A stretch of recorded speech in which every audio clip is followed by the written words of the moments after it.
2024, one of the years of all time. Undeniably one of the best years for music in a while, though. Like, almost all of my favorite artists dropped this year, which made this really tedious to narrow down in order. And it'll likely change after I make this video, but this is how I'm feeling at the moment of the year ending. My top 50 human-made music albums of 2024. Honorable mentions, I recommend all of these. Like I said, absurd amount of good music. I'm going to speedrun the first half and then talk more in detail about the rest to save time. 50 to 26 are as follows. Number 50, Cool World by Chatpile. Number 49, Bright Future by Adrienne Linker. Number 48, 13 Frank Beltrame Yada Yada by Shushu. 47, King of the Mischievous South 2 by Denzel Curry. 46, Hit Me Hard and Soft by Billie Eilish. 45, Amama by Crumb. 44, Cold Visions by Blade. 43, 2093 by Yeet. I didn't expect that one. 42, No Hands by Joey Valance and Bray. 41, Alligator Bites Never Heal by Doechii. 40, I Got Heaven by Mannequin Pussy. 39, Tidal Memory EXO by Igloo Ghost. 38, Every Bridge Burning by Nails. 37, Manning Fireworks by MJ Lenderman. 36, It's Sorted by Cheekface. 35, Legend of ABM by Angry Black Men. 34, Night Palace by Mount Eerie. 33, Something in the Room She Moves by Julia Holter. I wish I could talk about all these, but you should go check them all out. 32, The Thief Next to Jesus by Ka. 31, Silence is Loud by Nia Archives.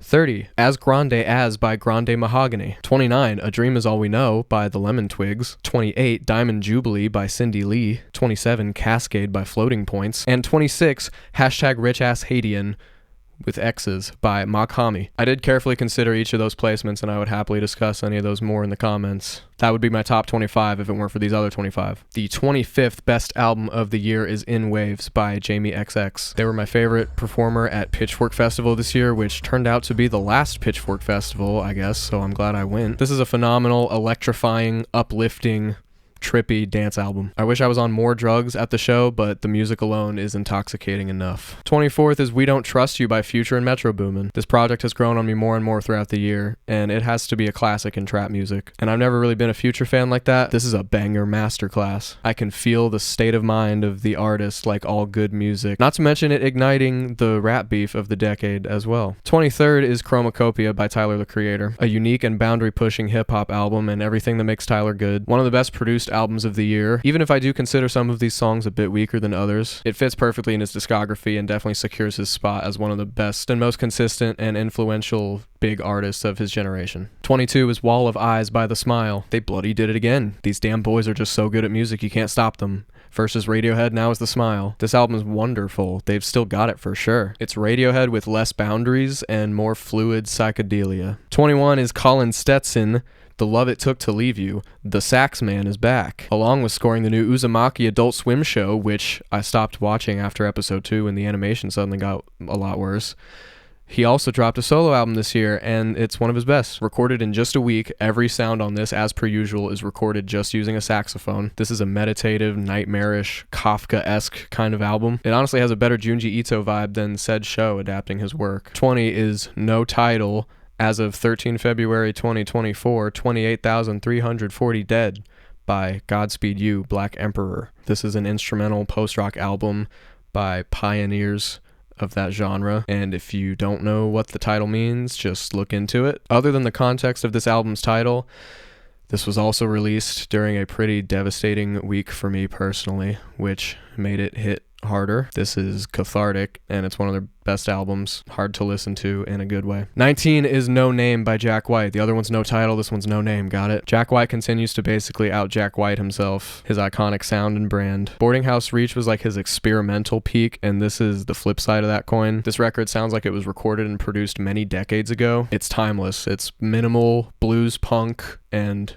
abrasive authenticity. 18 is You Won't Go Before You're Supposed To by Knocked Loose. Hardcore album of the year, no question. The Jimmy Fallon thing made this a moment in history. That was very metal. This thing goes. His screaming is chef's kiss, and the riffs just as much. 17 is Dark Times by Vince Staples. Vince just casually dropped one of his best albums with a black cover. This is a chill, moody, accessible hip-hop album for anyone who ponders. Vince is a real down-to-earth artist and always on the cutting edge. 16 is My Method Actor by Nilüfer Yanya, I think. This is a really gorgeous and exciting indie album. I'd never heard of this artist till this year. I just saw this get praise on Pitchfork and similar websites. Her voice is remarkable, and at points a little bit androgynous in a good way. The arrangements are beautiful. At 29, she sounds like a matured songwriter. It is quite intimate, and it's worth listening to. 15 is Charm by Clairo. I didn't expect this. I was mostly bored by her previous albums, though I knew she could occasionally make bangers. This one's pretty much all bangers. This is prime Clairo right now. I just can't believe how well these are produced and arranged and performed and written. It's truly magical. Her and this producer were meant to work together. Potentially a classic pop album, and I think like anyone could love it. 14 is Endlessness by Nala Sinefro, I think. Instrumental album of the year. Warp Records is already one of my favorite labels, and Morgan Simpson is one of my favorite drummers who features on track 1. It sounds a bit like Minecraft music, and that's a massive compliment. The sound palette is pretty similar. It's like real instruments mixed with synths, creating beautiful, spacey atmospheres. You oughta listen. 13 is Scrapyard by Quedeca, a unique Boundless mixtape, which is actually a collection of EPs. Loosely emo, melodic, hip-hop, though it explores many different ideas. Quedeca's only 24 years old and already sounds like a music veteran. That's just about my age. He really did something on this collection of songs. He was locked in, one could say. All self-produced and mixed tastefully lo-fi. From YouTube gamer to artist and beyond, this guy's gonna stick around, I reckon. 12 is Lives Outgrown by Beth Gibbons. Beth Gibbons is an artist that only drops peak music on the rare occasions that she does. First is the singer of Portishead, the best trip-hop band ever, and now as a solo artist. And at 59 years old, she sounds as ethereal as ever. It's somber, gloomy, post-rock rather than trip-hop. 11 is Here in the Pitch by Jessica Pratt. This artist was also at Pitchfork, but we didn't see her up close. We actually sat in the grass, far away from the crowd, and her performance as background music was an absolute delight. She has one of the most angelic voices, and it's just as enchanting live. Huge year for folk music. Number 10, top 10. I Lay Down My Life for You by JPEG Mafia. Yet another example of an artist who refuses to miss. This man is one of my all-time favorite rappers, and I was a very pleased fan when I heard this. As per usual, all self-produced and in much more of a rock direction this time. I hear a lot of MIDI electric guitar on this, but Peggy somehow makes it good. Some of his best lyrics and most exciting songs. I'd love to see him live a second time. Number 9. Only God Was Above Us by Vampire Weekend. This is such a lovely indie album. They sound just about as good as they did 15 years ago. If you enjoy any of their past work, Contra's my personal favorite. You'll more than likely enjoy this as well. I forget they even released that 4th album. This one is really bittersweet and indulgently nostalgic. They make good inner child music. Number 8 is Patterns in Repeat by Laura Marling. Yeesh. Holy moly. God damn. Fuck. This album hurts. I had many good cries to this. Even if you aren't super into singer-songwriter acoustic stuff, this is unreal. I don't know how she does it. Laura the Goat, no cap. Number 7 is The New Sound by Jordy Greep. Jordy Greep from Black Midi drops his debut solo album immediately after announcing said band broke up on IG Live. This is such a meta album. He's telling a blatant, vivid, satirical story that's at times hilarious and others pretty sad. It still has the post-punk highs and maximalism of Black Midi, along with jazz and many other things. It's a fun time. Number 6 is Loss of Life by MGMT. Yeah, they dropped one of their best albums this year.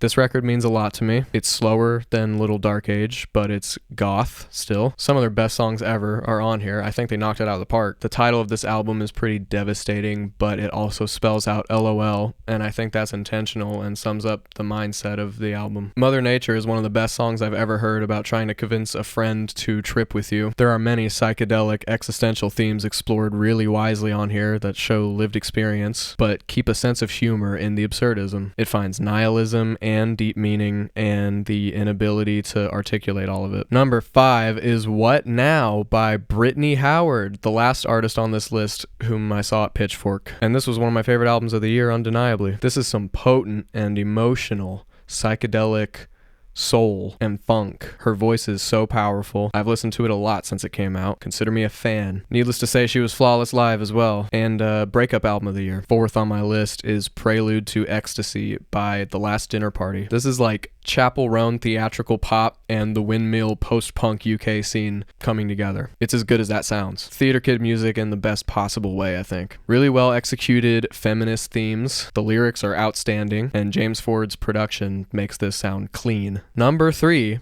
is GNX by Kendrick Lamar. One of Kendrick's best albums, which I know it's crazy to declare something like that. It's saying so much so soon, but I believe it. The melodic songs on here are better than those ones on Damn, which are my least favorite part of that album. It's been a damn good year to be a Kendrick fan, to say the least. Best hip-hop album of the year, and one of the best of the decade so far. Not to mention, this is his funniest album by far, and I love that. And number 2, no surprise here at all, it's Brat by Charlie XCX. Charlie ate with this one, we all agree. It's perfect. Club banger, dance pop music, emotional depth. Again, there's not much new I could say about this at all that hasn't been said. We were all there for Brat Summer. This album played a damn role in the election, it was so big. But I will say I've been a Charlie fan for a minute. I didn't just discover her with this, alright, but I'm glad that she really popped off with this one. And number 1 is Imaginal Disc by Magdalena Bay. I'm aware this is the same number 1 as Rate Your Music and Album of the Year, but it's for good reason. I've been a Magdalena Bay fan since hearing Mercurial World a couple years ago. I watched their live streams. They're dating as far as I could tell, but maybe they're pulling a White Stripes. But the amount of love in this music makes a good case for them being together. There have been great boy-girl electro-pop duos before, like Crystal Castles, Sweet Trip, etc. But I think this is a new milestone in the progression of genres. Mika and Matt were in a progressive rock band together before creating this pop alias Magdalena Bay, and the musical talent is highly noticeable, but at the same time it sounds youthful. It sounds pretty identical to how the cover looks. There's even more bangers on here than Mercurial World. Yeah, I think it'll age like wine, and I think it's the best album that came out in 2024. If you don't love this thing, I don't know what to tell you. A few more things: my worst songs of the year, worst albums of the year, and best EPs of the year. Also my top 50 best songs of the year. And lastly, here are some artists who are friends of mine in my city who dropped this year that you should absolutely go check out and support. Seriously, these are all great. I wouldn't lie. Music.